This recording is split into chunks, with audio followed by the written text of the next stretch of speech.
এটা শুধু আফসোস না, এটা একজন প্রবাসীর স্ত্রীর না পাওয়ার কষ্ট। জীবনে কারো কিছু দেখে কখনো আফসোস করি না, তবে যখন দেখি কোনো স্বামী স্ত্রী পাশাপাশি হাত ধরে হাঁটছে, যখন দেখি হাসপাতালে বা ডাক্তারখানায় স্ত্রী অসুস্থতায় স্বামী তার পাশে থাকে, সেবা করছে, তখন বুকের ভেতরটা হঠাৎ খুব ভারী হয়ে যায়। তখন বড্ড আফসোস আর মন খারাপ নিয়ে বারবার শুধু মনে হয় এই প্রবাস নামক শব্দটা জীবনে না থাকলেও পারত। তাহলে হয়তো আমার মানুষটাও পাশে বসে কপালে হাত রেখে বলতো, ভয় পেও না, আমি আছি। প্রবাসে থাকা মানে শুধু নতুন দেশ দেখা নয়, নিজের সব চেনা মানুষ আর ভালোবাসার জায়গাগুলোকে পিছনে ফেলে আসা। একজন প্রবাসী বউ প্রতিদিন হাসে, কাজ করে, সংসার সামলায়, কিন্তু তার ভিতরে লুকিয়ে থাকে হাজারটা না বলা কষ্ট। মায়ের রান্নার স্বাদ, বাবার স্নেহ, ভাই বোনের হাসি, সবকিছু যেন স্মৃতির অ্যালবামে বন্দী হয়ে যায়। নতুন পরিবেশে নিজেকে মানিয়ে নেওয়া, একাকিত্বের সাথে লড়াই করা আর নিজের স্বপ্নগুলোকে চুপচাপ দেওয়া,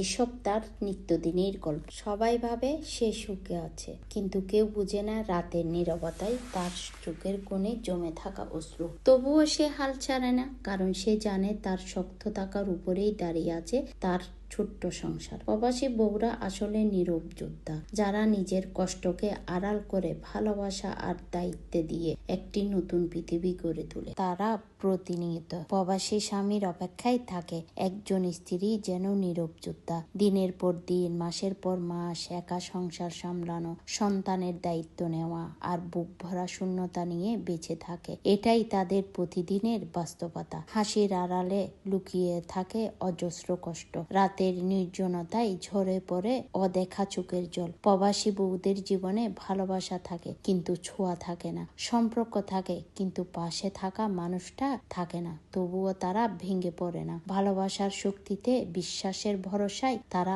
অপেক্ষা করে সেই দিনের, যেই দিন দূরত্ব শেষ হবে আর প্রিয় মানুষটা আবার কাছে ফিরবে। আজ আমি গল্প বলতে বলতে পুরো রান্নাটা শেষ করে ফেললাম। প্রথমে আমি মুরগির রোস্ট গুলো রান্না করে ফেললাম, এবার বসিয়ে দিলাম পোলাওর চাল। পোলাও রান্না করার জন্য মশলাগুলো কষিয়ে ভালো করে চালগুলো ধুয়ে দিয়ে দিলাম। আমার রান্না করা শেষ, এখন পরিবেশনের পালা। আজ আমি কিছু প্রবাসী ভাইদের জন্য খাবারটা পাঠাচ্ছি। খুব যত্ন সহকারে তাদের জন্য এই রান্নাটা করলাম। ভিডিওটি ভালো লাগলে শেয়ার করবেন। সবাই ভালো থাকবেন, সুস্থ থাকবেন। আল্লাহ হাফেজ।